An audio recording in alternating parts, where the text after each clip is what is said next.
Ladies and gentlemen, please welcome back David Icke.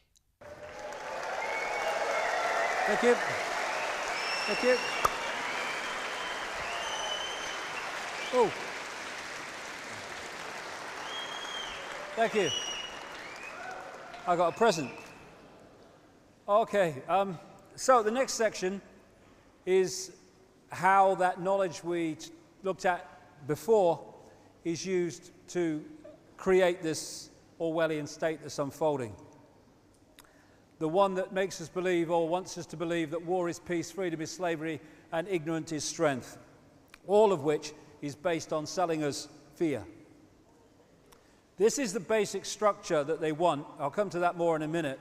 But basically what we're looking at is the centralization of power, incessant centralization of power, for a simple reason that if there's a few of you and you want to control the many, you have to centralize decision making. The more diversity there is, the less control you're going to have over it. So you want to centralize everything. And that's why the world has been hurtling towards centralization of power in all areas of our lives for centuries. And it's got faster. Why has it got faster? Simple equation. The more you centralize power, the more power that you then have to centralize even quicker. And this is where the momentum of speed has increased and increased. But before I start this section, again, I want to emphasize the information from the first part, which is we live in an illusory reality in terms of solidity. We are decoding reality. It's a kind of a virtual reality experience that we're having. We are consciousness. They want to put us in that state of detached consciousness and limit the frequencies that we are decoding and therefore control the reality that we experience. And so what I'm looking at here in this section as I start a chronological story is I'm looking at a timeline, one reality within what even mainstream scientists are now talking about, these different realities, parallel universes and stuff, which interpenetrate each other. This is one timeline. That's all. It's the timeline that we are decoding. But there are many other timelines, many other realities interpenetrating this one, and also there's a hell of a lot more to know than I've got so far. It's an interim report. It's always going to be. So we go back. We can pick this story up in this timeline in ancient times, prehistorical times, in terms of official history, where there were, it would appear, two great civilizations which made together a global civilization, one based on a landmass which has become known as Atlantis, and one which has become known as Mu or Lemuria. And these were advanced, very advanced civilizations with, in many ways, knowledge beyond what is available in the public arena today. And they went to great technological lengths, great understandings, for instance, in how you can create a magnetic field which then makes vast stones basically weightless, and you can push them along and maneuver them around. Great technological advancement, at least among the elite. These civilizations came to an end, it seems, with great cataclysmic events. It's interesting that when you've got studies which put together the ancient folklore around the world describing what the Bible calls the Great Flood, but that's just one version of the same recurring story in every ancient culture. And then you look at the geological and biological record of the Earth, the two correlate in terms of great cataclysmic events which cause fantastic geological upheavals. Of course, the story of Noah in the Bible, which is a rewrite of a much older Sumerian story, which probably is mirrored, in fact is mirrored all over the world using different names for Noah. That is the most famous one of the Great Flood and the Great Cataclysms, but it is just one. The survivors of these advanced civilizations, and indeed before, moved out into other lands, and they took with them this advanced knowledge that was part of that once global society. But now these societies became isolated, and that original knowledge started to go its own way. Same knowledge, but it started to be expressed in different ways, using different symbolisms, different tools, different names, etc. And this story is also why, when historians and others have gone into these places like the Maya and South America and the Maya in Central America and other places, they were astounded when they first apparently discovered these civilizations, these groupings of people, that the same basic stories that they were telling, religious stories and other stories that they were telling in Europe, were being told by these other societies that apparently had no connection to Europe whatsoever, because we've just discovered you. Well, these original stories come from the original knowledge that's just got isolated. They're the original stories from the pre-historical times of the global society, the Golden Age, as some accounts call it. And I started to see this as I've traveled around the world, where you see the same knowledge expressed in different ways, because it's just gone its own way because of the isolation. Credo Mutwa, the Zulu shaman, he throws carved bones in different symbols to read energy fields, to predict the future or read the future. And what you do is you brought this basket of these bones and you put your hands over them. What it's doing, you're impregnating your energy field into these bones, the energy fields of the bones, because everything's energy. And then he throws the bones, and where they land in relationship to each other makes him read the signs. Because what he's doing is reading your energy field. Because as I kind of saw as I was watching this happen, when you put your magnetic field into those bones, the vibrational state of your magnetic field is a vibrational pattern or imprint of you, your state, and also the deeper levels of consciousness that you have that have an awareness of what is to come. And these bones have an energy field, and their energy field reflects what they symbolize. So if they symbolize a certain concept, then they will carry the energy of that concept. So when you put your hands in, or your energy in, it makes a magnetic connection. These different energy fields, called bones when we've decoded them into holograms, connect into your energy field and sync with the magnetic patterns that you've got, and they fit in where their magnetic patterns fit into you. And so where the bones land and how they appear on the floor is decided before they're thrown. It's decided in the basket by the magnetic connections that have been made.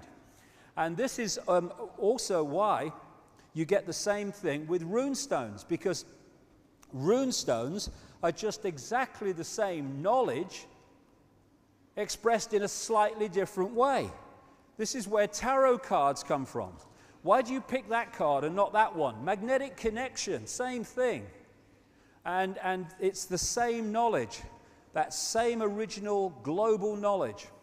Also, as these peoples with these advanced knowledge and understandings went into other areas of the world, not just after the cataclysms, but also before it, they were the people that had the knowledge to build these fantastic ancient structures that even today people say we couldn't build that now, or we'd struggle to.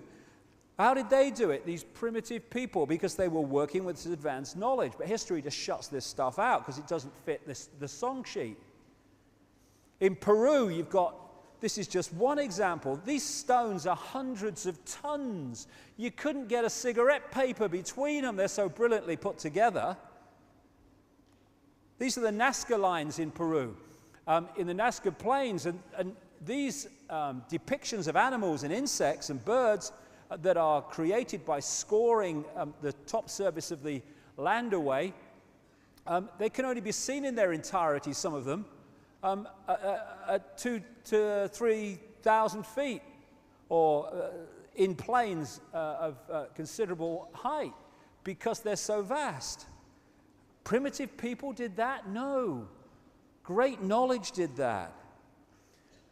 And this is a very significant area of the world in terms of the recovery from the cataclysmic events and the resettlement of these peoples from this global society. People in conventional history, they call, for instance, Sumer, Mesopotamia, what we now call Iraq, the cradle of civilization. No. It wasn't the start of civilization. It was one of the major points of recreation of a civilization after the cataclysmic events had brought an end to the old one. And what we're seeing now, and what's happening, is this global society is now re-emerging in another way as these formerly isolated societies start to connect together again. In fact, it's been going on, of course, for a very long time. And another connection that you have between these areas and many other areas in the world is of an interbreeding between a non-human race, force, whatever, and humans, creating a hybrid bloodline, a fusion of the two DNAs. Even in Genesis, we have one version of this, but you find this all over the world, in every culture. As the Bible says in Genesis, there were giants on the earth in those days, or in the earth as it puts it, and also after that, where the sons of God came in unto the daughters of men, and they bare children to them. The same became mighty men which were of old, men of renown. These hybrid bloodlines, this interbreeding, produced the kings and queens and the elite royal families of the ancient world, where they claim their right, their genetic right to be the king or the queen or the leader because of their connection to the gods. And all over the world you find this. And what do we have today? We have the queen as head of state of this country purely because of her DNA. If she had a different DNA, she might be cleaning the throne, not sitting on it. You know, that's how ludicrous it is. And this is where it comes from. These people claim to be elite and special because of this hybrid bloodline nature connection to the gods. And in Sumer, you find the same.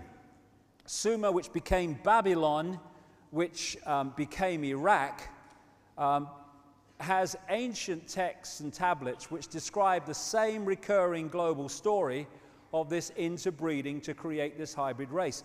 The hybrid race became known as the demigods, part human, part God, because of this interbreeding connection. And from here, they went out all over the world. So the invasion of Iraq and the occupation of Iraq now is not just about oil. It is about oil on one level, yes. It's about many things. But it's also because that area of land, Mesopotamia, the land between two rivers, is considered of great significance to these bloodlines for historical reasons, because that's where a lot of them came out of. So this hybrid bloodline went off across the world, up into Northern Europe. It became the power behind the Roman Empire and the creation of the Roman Church, which became, of course, global Christianity. Much more about that as we go along. And everywhere it went, it became the royal bloodline, the elite bloodline, the one that became the leaders and the kings and the queens, and also the people in charge behind the scenes. And it interbred with other such bloodlines in Northern Europe to become the royal families and aristocratic families of Europe. Then, because of the European empires particularly the British, but the French and others too, but particularly the British, we had global Babylon, global Sumer, the global elite bloodline expansion. They went all over the world. They said the sun never set on the British Empire, so vast was it. Into Australia, into Africa, all over the world they went through colonization. And then we had this sleight of hand called independence for the former colonies, but it was only independence on the surface. What these bloodlines did was leave out in those former colonies the bloodline and the secret society network, which I'll come to, which manipulates the bloodline and its gophers and agents into positions of power. And they've gone on controlling those countries ever since. And so today, these hybrid bloodlines are known as the Illuminati, the illuminated ones, and they're the ones that control the transnational corporations, governments, the banking system, the whole shebang that dictates and controls the direction of society. More of that later. And the idea, of course, because compared with the global population, there's very few of these people. The idea is to enslave the rest of humanity in that vibrational prison I've been talking about, so the few can control the vast majority by controlling the frequencies and the nature of the reality we construct. Oh, Queen's lizard. Now, who are they? Who are they? God. When I first came across this old bloody story, I thought, why me, you know? What are they bloody going to say about this? They thought I was bloody mad before. But I don't care. Who are they? Who are they, the interbreeders? I never went looking for this, but over years and years, starting in about the mid to late 1990s, as I traveled around the world talking to no bugger at the time, I came across increasingly large numbers of people who told me this recurring story from different points of perspective, and many of them who'd experienced it, a quote on the inside, that this interbreeding was between a reptilian type race and humans, and they had created a hybrid bloodline. And it was this bloodline that was occupying the positions of power across the world. So it's not a racist thing in terms of earth races, because these buggers interbred all over the world. As Credo Mutwa, the Zulu shaman, told me, a lot of the black political or black leaders and prime ministers that were put in positions of power after the colonial powers apparently left, their bloodline went back to the same source, according to him. It's all over the world. It's not a racial thing from an earth point of view. Now again, going back to the first section, these people don't see interbreeding like we see interbreeding. They are creating a software program. By interbreeding with humans, they create a reptilian human software program which has influences on behavior and perception from both, and also influences on what you decode and what you don't decode. And they want to hold this software program because it's the software program they use to control. And so they have obsessively interbred with each other right the way through history. You know, we talk about royal families, oh, they interbreed because to keep the genes up. Well, it's kind of like that. What they're doing is holding a software program which is diluted very, very quickly when it's interbred outside of itself with the general population. And so still today, you have arranged marriages among elite families that are nothing to do with love and affection and attraction, but to do with genetics and producing the next generation of software programs, if you like. And these ancient cultures, they all have their stories of this interbreeding between a reptilian race, and it's not all reptilian, but this seems to be a predominant factor, and humans. In fact, the ancient emperors of China used to claim the right to be emperor because of their descendants from the serpent gods. Everywhere you find this reference in different phrases and names to the serpent gods. And out of here, the Sumer, Egypt, Babylon area, came some of the most significant bloodlines, which then moved up across the world to become the ruling, controlling families of today.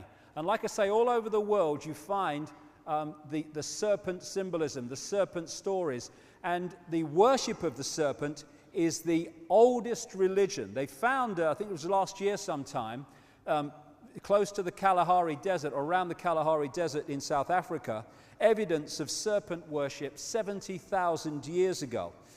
And it does go back that far because these guys have been around that long.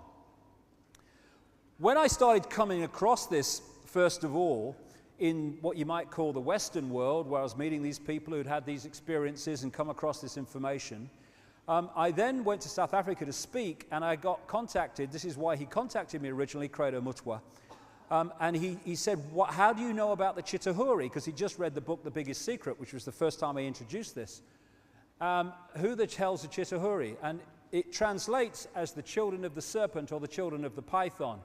And this is a painting by Credo Mutwa from ancient and modern descriptions of these Chitahuri. Although it's only one type, just like with humans, there's many, many types.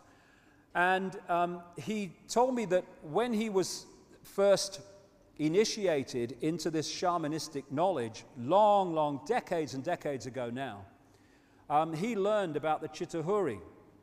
And he said that when the colonial powers came in, here we go again, the British and the Dutch, but particularly the British, through people like Cecil Rhodes, they, in his words, milked the minds of the shaman and then killed them. And they tried to take all this knowledge out of circulation, and it went underground and into their own version of secret societies in South Africa to keep this knowledge alive. And this is where he came across the story of the Chitahuri, although he's seen a lot since to confirm the validity. He also showed me this. This is the necklace of the mysteries, which he, as the inheritor of this shamanistic knowledge, has the right to be given.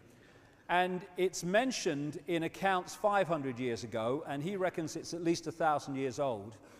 And what he does, because he's the official storyteller of the Zulu nation, of the verbal knowledge, and he has symbols on this necklace of the mysteries which tell the story of Africa and African people and African history. And on pride of place is a non-human figure with a big willy and a woman, and this is their symbolism for telling the story of the interbreeding between humans and this non-human race. Now, interestingly, this willy is now copper, but in the original, it was gold before it was stolen for money. And, of course, then you go back to ancient Egypt, and one of the prime stories of ancient Egypt was of the sun god Osiris with the golden penis. And all that connects into this Sumerian knowledge and this South African knowledge, and it's all to do with the interbreeding. Obelisks, the obsession that Freemasons have with obelisks and stuff, same thing. The phallic symbol, the bloodline. This is the human woman as symbolized, and this is the non-human interbreeder. Now, it doesn't look reptilian, it doesn't look like anything, it looks strange. And I asked him, why does it look like that? And he said, because the Chitahuri said that they must never be depicted as they really are, or they would, anyone that did it would be killed. So he said what they did was depict them as obviously not human, but not looking like they really did for that reason. Although you still can find some. This is a reptilian baby and woman or goddess, which was found in graves in the Ubaid culture, which preceded Sumer in that same part of the world that we now know as Iraq. There's some more images of it. Again, the serpent worship is all over the world. So this is Crater Mutwa's painting, and this is Neil Haig's symbolic representation of this bloodline, which is a hybrid genetics, and it's a hybrid software program. That's what we're looking at, because it's the hologram that we're looking at. And around the world, you see symbolism, and when you start to come across this information, it's like your kind of mind opens and you start to see, hey, what you hadn't seen before. This bloody serpent symbolism's all over the bloody place.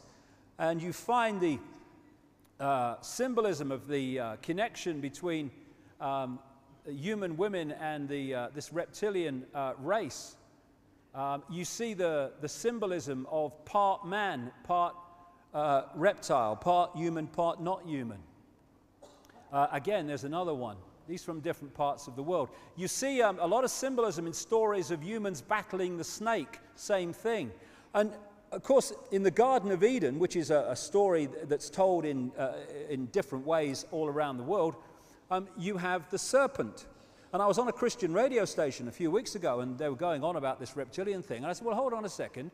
You talk about the Garden of Eden. Do you reckon that Adam and Eve, as they are symbolically called, were actually having a chat with a snake? I mean, does that make sense? I mean, am I mad? Am I crazy? What are you talking about? Or is it more likely that the serpent is actually, or the snake is actually symbolic of something else? And a lot of the gargoyles that you find on churches that were built by the secret society, as like the Knights Templar, and the castles of these elite families have a reptilian look about them. So do many of the coats of arms and stuff that you find in the elite families and military and stuff. The City of London, just down the road from where we are, has a very appropriate symbol, because London, as the bloodlines moved across into Europe, London eventually became, and still is, one of the epicenters of the Illuminati, of these bloodlines. So you had, wherever the bloodlines go, the empires go, because they're acquisitive, they want control. So you had the Roman Empire when they were based in Rome, and they're still massively based in Rome. And when they went and located in London, you had the British Empire and that expansion and other parts of Europe. And this is known by researchers who know what they're talking about as Baby-London, because this is sort of the new Babylon. I'm not talking about London in general, the City of London, the financial district, which is its own self-governing province in effect, with its own police force and everything. And that is two reptilian figures holding the badge of the Knights Templar, one of the major secret societies of the Illuminati. There's a bigger version of it. Very appropriate. When you enter the City of London, you pass these things on the side of the road. And the City of London connects into the temple. The temple is named after the fact that the Knights Templar own that land at their temple there. The Knights Templar still run the City of London and the temple area, which is the center of the legal profession. That's where Tony Blair and his missus trained, and the barristers and stuff, and Inns of Court and all this business. They still control that today. And where the temple meets the City of London, in the center of the road, is this another reptilian figure.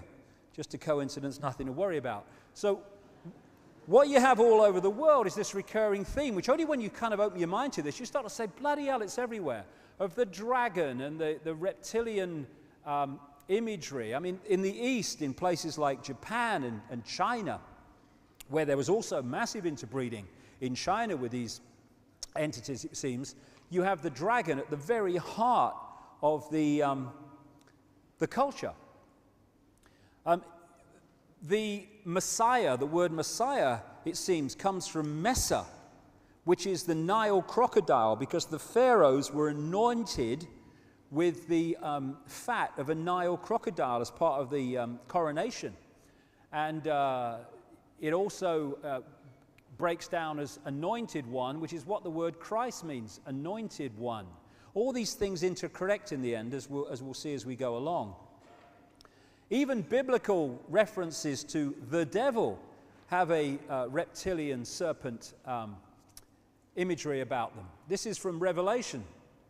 And the great dragon was cast out, that old serpent, called the devil and Satan, which deceiveth the whole world. He was cast out into the earth, and his angels were cast out with him. Over and over, this same recurring theme. This is a painting that Credo Mutwa did on the side of one of his huts, which is symbolically telling the story of some of the stories told in the ancient African history and legends.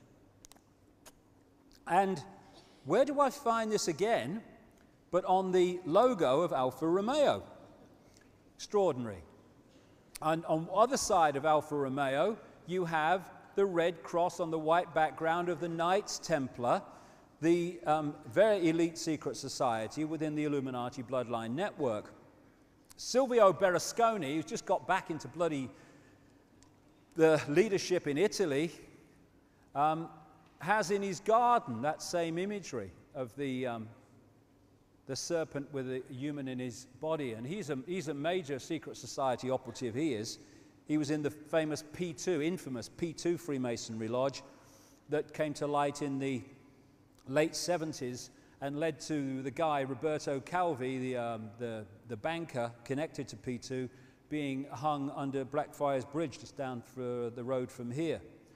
And then around the fairy stories and the other kind of stories and folk stories, you get this recurring theme of the frog prince, the serpent prince, shape-shifting into a human prince or a princess doing the same, and so on.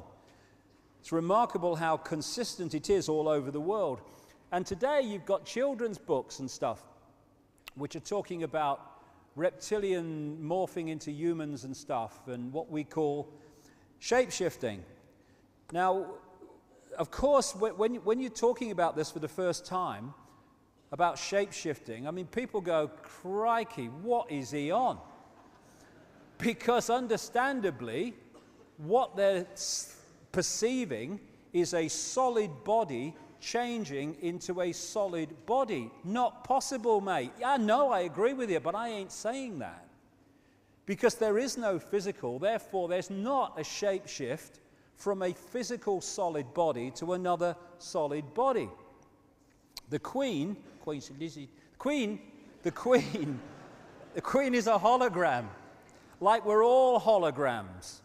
And if she shifts, it's because the hologram has shifted, the decoding system in the observer has shifted, not her physical body. And what you have are 3 different levels of control, though it goes on further. But that's for another day, another time, and a lot more research. But this is one level of it, which is the dark suits, as I call them. And I found this picture on the internet. I thought, how perfect. They're like hollow shells, holographic hollow shells. Not necessarily all of them, but significant numbers are. Others are just gophers who don't know what's going on and are just play the game without realizing the game they're playing. Behind them are those that operate in the shadows that I talked about earlier, who, no matter who's in power, what party or what name, the same shadow people are orchestrating events. As they say in America, it doesn't matter who you vote for, the government still gets in. And the government are these shadow people who are there, whoever comes in and out with a rosette on or a name of a political party.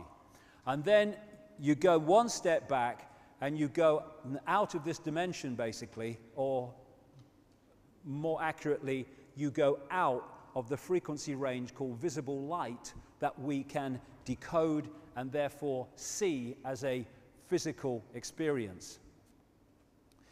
These reptilian entities seem to operate, and again, it's not just reptilian. There are many different kinds of entities that do not have a human form that operate just outside of human sight, and history has recorded them as demons and all this stuff.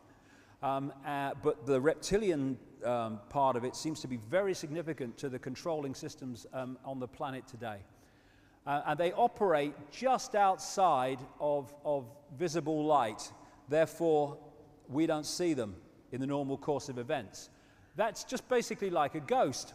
When you're looking at a ghostly figure, most of them don't look solid because they're operating just outside of your frequency, just enough for you to perceive something, but not enough for them to appear to be have solidity. This is very similar to having a radio and it not quite being on the station. You can hear the station, but there's what we call interference, and it's not sharp. Visually, that's what's happening when people see these ghostly, ethereal type figures. So shape-shifting is not the movement from a dense physical body to a dense physical body. It would appear from the endless research that I've done and people I've talked to all over the world and all the rest of it put together, my own experiences sometimes, that what we're looking at are these hybrid bloodlines. Because of the hybrid nature of the DNA, the software program, they have a vibrational sympathy with that which interbred with them. And this doesn't have to be physical interbreeding either, as I'll come to. And so these bloodlines can be, quote, possessed, their emotional, mental faculties taken over much more easily than the general run of the population does not have that hybrid DNA, thus that vibrational sympathy, compatibility between the two energy fields. So what they're doing in effect is using the secret society network they've set up to manipulate these bodies into power, but in doing so, they're putting themselves into power because they're controlling the mental and emotional processes of these vehicles. Now, when we look at, say that's a major politician or something, when we look at him with our five-sense sight, we are going to decode that level of him that is operating with invisible light. So what do we see? We see a human. But behind him, just outside of that frequency range, we'd see something very different. And I've met endless people who've seen it, who do have that ability to move their visual frequency range further than the norm. So what is happening is, with shape-shifting, or one way that it's happening, is sometimes that energy field just outside of visible light moves in to that frequency range. It sometimes happens when this vehicle is going through great emotional turmoil. I've had that story told to me many times when people have seen this, the circumstances surrounding it. And at that point, this energy field enters visible light and becomes the prime forward energy field. And then it goes back again. To the observer, who is decoding that energy field through the brain and turning it into a physical experience, what he observes only in his head is human, non-human, human. Did you see that? But it wasn't physical. It was a change in the decoding of the brain of the energy field it's observing. And this interbreeding can happen without coming into the physical, because these are energy fields, and these energy fields can send down genetic codes down into this reality. It's horrible to think about, but I've talked to a number of people around the world, women, who've been in captivity in places like the Mormon network in Salt Lake City, who have been taking part in rituals, obviously forced to take part, who are being raped on sacrificial altars under the Mormon church, other places too, and other organizations, but I'm just thinking of one in particular. And she told me, and the same story I've heard elsewhere, she looked up while this rape's going on, and around the rapist was this ethereal, non-human figure. Through this energy connection, things can be sent through to affect the genetics, the software program of the child that results from that situation. Because to them, like I say, they know it's a computer, and they know the computer software can dictate behavior and perception, and they want puppets. may sound strange, but I feel for a lot of these people in power on the human level because they're just puppets themselves, like bloody robots. Here you go. A lot of these people are not in control of their own perception. And this is why, you know, what they do a lot is they'll target someone. What they want to know is who's got the bloodline and who hasn't. Because this bloodline genetics won't manifest itself in cold-blooded behavior and all the rest of it that we see unless those codes are open. It's like having a computer. It's got lots of codes, but unless you open them, it doesn't affect the computer screen. In other words, the reality of the computer. You have to open it. And what they do is target a lot of these people this is why they want a DNA database. They want to know who's got it and who hasn't. And that gives them, obviously, a great way of finding out. And then they target these people, and suddenly these people who know nothing about it, they're suddenly sponsored by very powerful people, and they become big in politics and law and all the rest of it. And through that, they get pulled into the secret society network, and they go through these rituals, and they think it's just some, you know, ancient ritual, it's just tradition. They don't realize that what these rituals are designed to do is to affect them genetically to open these codes. And how that manifests itself in experience is of seeing people who, for instance, came into politics with a good intent to try to make a positive contribution, and they end up, after a while, being the absolute epitome of everything they came into politics to challenge, because there's been a process of personality takeover. It's not always for that reason, but that's one of them. So what we're looking at, I would suggest, but you know, people make of it what they will, are fields where we decode the human one, but behind it is another one that looks anything but human. And someone sent me this picture. I don't know who it's of, but he's got very reptilian-type eyes. And a friend of mine has been working recently with someone who's been involved in a big iris scanning technological program. Not something I agree with, I have to say, iris scanning, but what he found, and he's into none of this stuff, what he found as these people looked very closely at 2,300 eyes, to their amazement, in his estimation, about 4% of the eyes they looked at were of reptilian type and appearance. All over the internet, people have started talking about this now, and these pictures are circulating. This might be probably is just a trick of the light, but it's very symbolic of what we're looking at. That was on the front of the Fortean Times, taking the piss out of me. I thought, thank you very much. Nice picture. I'll have that. Very symbolic. And it's all these other people and all that stuff. And another thing that you find is a number of therapists have sent me pictures. This is a common theme. Therapists working with satanically abused people, trying to get their minds back after all this abuse, and sexually abused people that have been in these mind control projects. And it's a very consistent theme that when these people who've been victims of this, they use a lot of drawing to try to draw out their memories.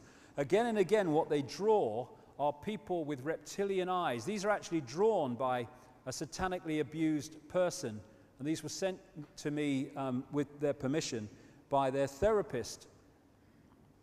Again, Roman Polanski, was talking from knowledge, shall I put it, when he made that film Rosemary's Baby in the 60s with Mia Farrow. And for anyone who doesn't know about that, if you can get hold of a copy, it's worth watching. Mia Farrow is pulled in unknowingly because they want her to interbreed with one of these non-human entities to give birth to a child of the bloodline. And this satanic group get hold of her, and they put her under mind control, and they impregnate her and stuff. And towards the end of the film, when she starts to realize what's going on, she goes into this apartment where it all went on, and memories start to come back, and she sees the baby she gave birth to in a non-conscious state, and you have a quick flash of it in the movie, and it's a reptilian baby with reptilian eyes. Well, Polanski should know, let's put it that way. All the way through history, you have this theme of possession and of fighting the snake or fighting the dragon and all the rest of it. That's the theme I'm talking about, and it's the software hybrid bloodline, which has led to hybrid people, possessed people, being in positions of power. So you look at the human level, but what's behind it? What's behind it? Now, I know something bloody strange is behind this bugger. I know from personal experience. It's very quickly, because I've told this story before. I was at a television, and this is the 1980s, 1989. The Green Party, who I was speaking for at the time, had this one big election result in '89, the European elections, and I was asked to go along to Sky Television to comment as the results came in, because it was obvious we were going to do better than we've done before. And I go in to Sky Television, and I walk in, and they send me into this makeup room, and the door was open, and she leads me in, and I think the place is empty. And she sits me down, she says, someone will be along in a moment, and walks off. And as I turn, as she walked off, I'm looking down to my right, and there's Ted Heath, Prime Minister of Britain from 1970 to 74, the man who signed us into the European Union as it became. And he's sitting there. He's just been interviewed, apparently, waiting to have his makeup taken off. So, you know, I looked at him. I said, all right, mate, how you doing? All that stuff. Never said a word. He's staring at the mirror on the wall, and he just turned his body, his chair, and he looked at me. Never said a word throughout, ever. He looked at me with a strange look, and then his eyes started at the top of my head, and they slowly went down to my feet, and then went back again. Scanning me is all I can describe it as. And when he got back to the top, he turned and he looked at the mirror. That was kind of strange enough, but when he was doing the scanning, his eyes went completely black. The whites, the bloody lot. I found this picture on the internet, which I think is done by some kind of contact lens or something, but it absolutely encapsulates what I saw. This total blackness. And what I was doing then, when I got into this stuff and I'm traveling around, I started coming across people who talked about these black-eyed people that they'd seen. I think, bloody hell, I've seen that. And I looked on the internet a few weeks ago. I did a little newsletter about this, and I found a number of references to people telling about their experiences of the black-eyed people. Now, when I looked at Heath's eyes in that black state, there was no point where I made eye contact with him. I was looking through him into something else. They were like two black holes. And then, of course, I've gone home to my family and said, you know, you never guess what's happened to me and Ted Heath tonight, what I've seen. But, of course, what is it? I've not got a clue. It's very strange. Then you get on with your life. But later I realized what I'd seen. I'd looked through into another dimension, to the dimension of the entity that's possessing this guy, or possessed him. And this is what is happening with so many of these fellas. Gold, he doesn't have to shift, does he? Cheney. You know, and so you're putting different people into power, but what you're putting into power is the same force. They only appear different because when you decode their 5-sense visible light level, they look different humans, but not necessarily so. And for me, a lot of these people are what I call sentient programs, or what the Matrix movie called sentient programs.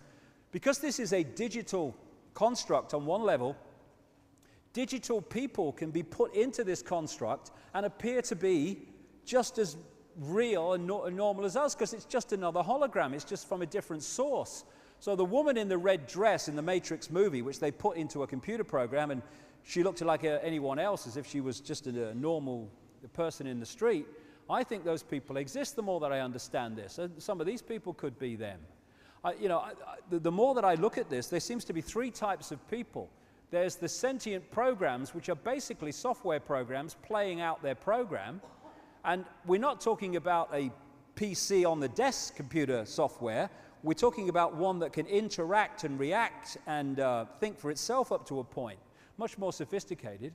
There's other people who are conscious, but their body conscious level is so dominant in the perception of reality, that's basically just a spectator. And then there are others, increasingly more as we wake up in this time that we're living in, that are actually multi-level connected. And those different people will see the same reality in a completely different way. So there we go, the red dress programs, a Neil Haig portrayal. Carl Sagan, the famous American cosmologist, he was so interested in the reptilian influence on human behavior through the reptilian genetics in the body that he wrote this book, The Dragons of Eden, and pointed out that understanding the reptilian history of humans is to understand so much about human behavior. Because the oldest part of the human brain is what they call the R complex in mainstream science, or the reptilian brain. And it is fundamentally influencing our behavior. This is mainstream science, from the reptilian brain, the R complex, we get cold-blooded behavior, no empathy with the consequences for others of our actions, territoriality, control, wanting to own and control everything, desire to control, an obsession with hierarchical structures of power, top-down control by the few, aggression, might is right, winner takes all. These things all come from the reptilian brain. And I have just described perfectly the behavior of these hybrid bloodlines that we call the Illuminati. That's why they can kill and pepper bomb whole cities of civilians, because they have no empathy with the victims and the consequences for them of their actions. You take empathy out, anything goes. The other thing with the reptilian brain, this is really important in terms of understanding how they control us, is this is where, in the R complex, we get our survival instincts from, fight or flight. And it's great that we have these survival programs, because otherwise we wouldn't last long. It's keeping us alive in this reality constantly, the survival mechanisms. But if you get caught in survival as a state of being rather than a response to a danger, then you are locking yourself into the reptilian brain, which is the genetics and the vibrational structure that these guys completely understand for obvious reasons. And if you look at society, from cradle to grave, we are constantly being given reasons to fear not surviving. Oh, the credit crunch. Oh, the rising food prices. Oh, the war in Iraq. Oh, would Iran do a nuclear bomb? Oh, this stuff. Oh, what about the kids? Oh, my God. And all those feelings of fear, i.e. survival reactions, lock us into the reptilian brain, which is what they want us to do, because then basically we become to an extent a hive brain with them. This is another important area to understand many things that I'm going to come through here. They're energy vampires. They vampire human energy of a certain kind. And therefore we are manipulated to produce that energy, which they then absorb. It's their power source. It's their source of energetic power. They operate just outside of visible light, but when we project emotional energy, stress, fear, anger, hatred, you can't see that appear in front of you when you feel those emotions, because they're not operating within visible light. They're operating just outside of visible light, at other levels of frequency. And so when we are feeling those emotions and generating that energy resulting from them, they are pouring out of us into these other levels of reality, which is where these entities operate, and they absorb that energy. This lady, Giuliana Conforto, is a trained astrophysicist who wrote this book and many others about the nature of reality through the scientific perspective, but with an open mind, right brain perspective. And she talked to me, I had a long chat with her once for many hours. She talked to me about the existence of interspace planes. If you take this here to be the physical world we're in, and this to be the next dimension. She said there are neutral zones between these dimensions, which she said if you operate there, you're going to need to find yourself an energy source because there ain't one there. I rang Credo Mutwa, and I said to him what she said to me. I said, is there anything in your culture that talks about the same thing? Oh, yes, he said. We call them the heaven between heavens. He said, and that's where the reptilians are, or the Chitahuri, as he calls them. So here we have the physical world, which, well, quote, that we live in. Here is the non-physical world, and then you have this neutral zone. This is where they operate from, and vibrationally, it's really, really close to visible light, and they are absorbing energy from our emotional output into these realms. And I found this in the War Memorial in Canberra, Australia, in the area of the Tomb of the Unknown Warrior. And when you look at who's paid for this war memoriam, it's like a who's who of the Australian Illuminati. And they have these very strange pictures around the thing of soldiers with this energy coming out of them, and just above it are these reptilian entities almost guarding this. And in many ways, that's so symbolic of what we're looking at, feeding off that energy. This is another Neil Haig picture of going across these interspace planes and becoming connected without that interference coming from this level. So what we're looking at, it seems, is these entities operate in these interspace planes. They possess the bloodlines within five-sense reality. We are manipulated into the positions of power, and they sit atop these various pyramids with the people. So these guys start wars and stuff like that, which the rest of us fight. We're stupid enough to. And although there appears to be fighting at this level between countries and leaders, really they all answer to the same crew. They're all controlled by the same crew. This is the movie playing out of different people, and they do fight among each other. They bloody do. Anyone who's obsessed with power like that wants power over their associates, but they're connected and operating to the same basic agenda. And if they do get out of hand, well, someone much more powerful knocks their heads together. So like I say, these entities, they can't absorb any energy. They have to absorb energy that is within the frequency range that they're operating on.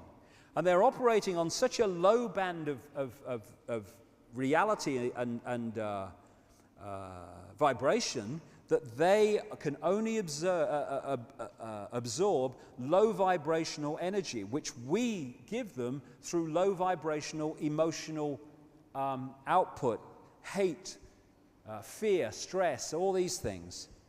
And there's a guy in Japan, Mr. Emoto, I spent a long weekend with last year, talked to him about all this stuff, and saw him again recently. He's the man that developed this process of freezing water and then photographing the water crystals, which appear for a short time. And so by making different words and vibrational frequencies, by connecting it to the water, like putting words of hate or love on the side of the tank, then freezing it and then photographing it, he's been able to see the different effects of these different emotions upon reality. And this is a water crystal that was from a tank that had the words of love and appreciation on it.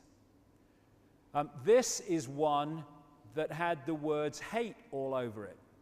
It's a very different energetic structure. And it's this one that these entities want to absorb, therefore what they want us to produce. This again is the love and appreciation. This is a water crystal that had where the tank of water or the receptacle of water had a mobile phone tied to it. So what they want to do, and what they've been doing for centuries, is turning humanity into a war on itself to produce the stress, the hatred, the anger, all these emotions, which then feed into this interspace plane. And of course, a war, like the two wars of the 20th century, my God, the energy of that kind that was produced then. I also almost fell off my seat when I watched this Disney movie called Monsters, Inc. Disney being one of these Illuminati corporations, as so many of the others are, most of them are anyway, perhaps all, could be, probably is. And if you haven't seen Monsters, Inc., the story was that in the monster world, as they called it, they had no energy source. And so what they did, they had a power station in the monster world, and the people working for it used to turn up to work every morning, line up, and then these doors would come up in front of them, symbolic of interdimensional doorways. And then when the hooter went off or whatever, they walked through that doorway and they walked into a child's bedroom in the human world. They went into another dimension. And the monster's job was to frighten the child. When the child screamed, to catch the scream, the fear, in a tube thing, and come back into the monster world to then power that, because it had no energy source. And I thought, sod in hell, I've heard that somewhere before. And of course, in the Matrix movies, the theme was of the machines, the controllers, feeding off human energy. And in the words of the Morpheus character, they have turned human beings into one of these. And that's one major level of what's going on, I would suggest. Another point that people say to me is, understandably, is when they're looking at it from a five-sense level, is why would these people, all the way through history, why would they try to manipulate an agenda for the control of the world sometime in the distant future when they wouldn't be here to see it? Well, that's not the way it works. That's just the way it seems to work when you think this world is quote, real and solid and has a time. If you take this to be the human world and this to be the line of history, we have a version of time which is just manufactured, which appears to give a sequence of events and all the rest of it. Within the interspace plane, they have movable time. They can move up and down this timeline. So they can come in here and they can control someone from the 16th century or the 15th century. They come in here, they're controlling people from what we call the 20th century, because the time is an illusion. So it's been the same entities that have been moving through what we perceive as time all the way through history. And of course, when you get across here, there's no time. And that's why that near-death experiencer said, there is no time, there is no sequence of events, no such thing as limitation of distance, of period of time, of place. I could be anywhere I wanted to be simultaneously. So can these to a large extent, and therefore they're moving in and out of this timeline. To achieve this, they want puppet people. And to do that, they have to control the coordinates that people have in terms of their perception of reality. And that's what they've done. And they've confused people into being confused, which is the state they want them to be in. And we look at the world and we think it's so complicated and complex and all the rest of it, but there is a very simple structure behind it. Because of what's been going on with the research into this conspiracy, and indeed our own bloody eyes now, when we look on the news and we see the world the way it is with the centralization of power, it's very difficult now to deny that a few people control the many. It was possible for a while maybe, but not anymore. So what they've done through this book by a guy called David Rothkopf, who worked for the infamous Kissinger Associates and was in the Clinton administration and stuff, he's written this book called Superclass, The Global Power Elite and the World They Are Making. And what it is, in effect, is an admission that, yes, there is a super elite and it does control events, but it's not coordinated and it's not controlled. It's like a fallback position. All right, we can't deny a few control the world now, so we'll have a fallback position. Yeah, they do, but they're not coordinated. It's just a loose connection of interests. You know, bullshit.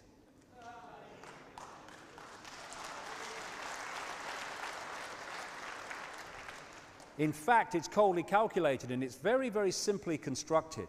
And I want to go through a few coordinates now of how this group, this hybrid bloodline, with the goals that I've described, how it's structured society to bring about its ends.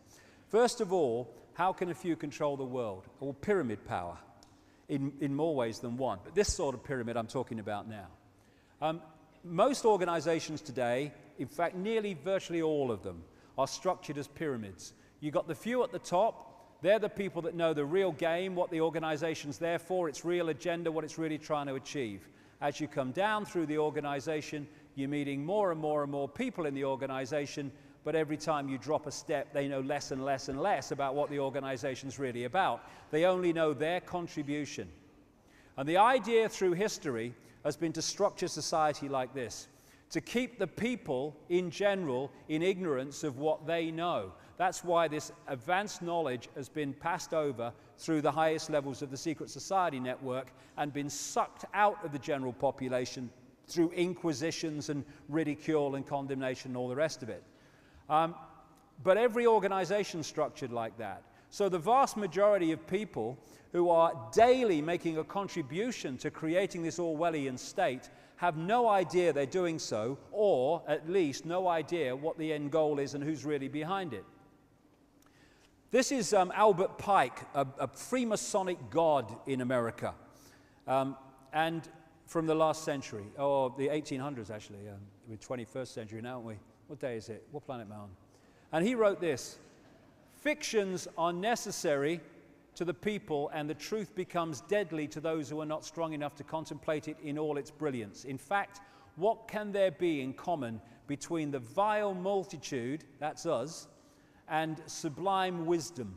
The truth must be kept secret, and the masses need a teaching proportioned to their imperfect reason." So, what they're doing is that ancient knowledge, that ancient advanced knowledge I talked about, they have sucked it out as much as they can out of circulation through inquisitions and all this stuff, but they've passed it on and more across the secret society network. So at that level, not Joe Bloggs, the Freemason, goes down the lodge, they do a nice dinner, not that. Right up the top, they're working on a knowledge of reality that I talked about earlier, and they're using it to manipulate the masses, who they keep from that knowledge. And pyramid power works like this too. We think presidents and prime ministers and stuff are at the top of the decision-making process. They're not. They are positioned lower in the pyramid, and they are just vehicles for the shadow people to introduce changes in society through them. So you have an idiot like Bush, and he turns this stuff through legislation into law just by signing his soddy name, when he can remember it, on the bottom of a piece of paper. That's what they're there for. They are vehicles. They're not the source of the power. People say to me, "So you say George Bush orchestrated 9/11? Can't tie his shoelaces, mate." No, I'm not saying that. No. Ridiculous. You're a journalist, aren't you? Yes, I thought you were. You thought that elephant was a duck, right? Yeah, I got you. I remember you now. And these pyramids are like Russian dolls, one doll inside a bigger doll inside a bigger doll, to create this global structure.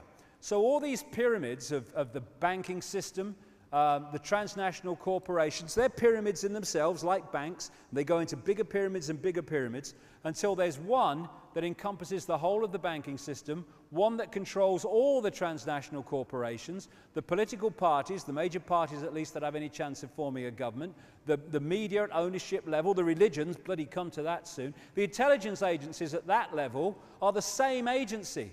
Mossad is the CIA, is British intelligence if you go up to these levels.